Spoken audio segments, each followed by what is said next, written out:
Okay, you're live. I did my first public poetry reading in this building, Whitechapel. It seems like a good way to say goodbye to read a couple poems. So the first one I want to do is one called Doc.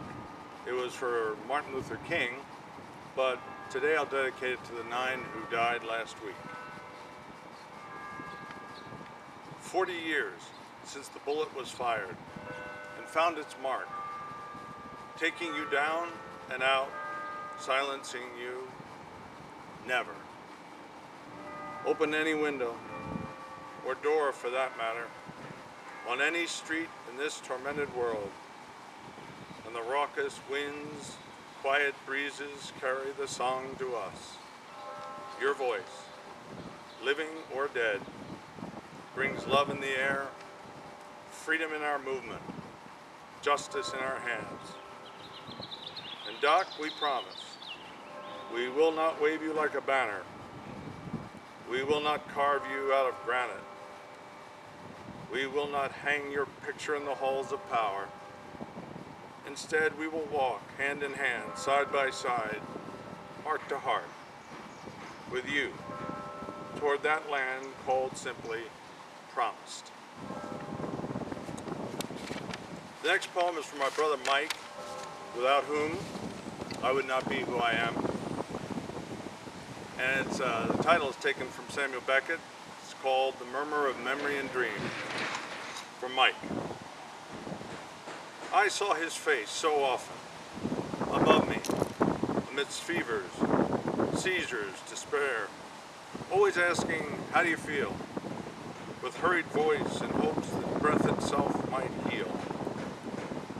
Love's worried look, frozen forever, in memory.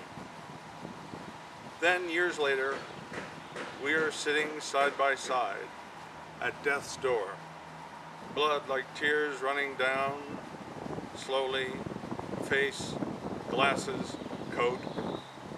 And for me, this once, finally, I feel God near us, looking again into his face. But recently, as if in dream, his face appeared elsewhere. This time, on Venezuelan curbstone, I catch its reflection, mirrored in plastic, a kingdom coin dropped by chance to some great purpose. And I see my brother's face, mingling with the living and the dead, love's hopeful stare, frozen forever in memory. And lastly, I'm going to read a poem called Roses in December for Phil Berrigan. He loved roses and he died in 2002. And I wouldn't be who I am without him either. He loved roses, so they painted them on his coffin. He loved justice, so he was jailed for 11 years. He loved children, so they carried him in their hearts. He loved peace, so he was ignored much of his life.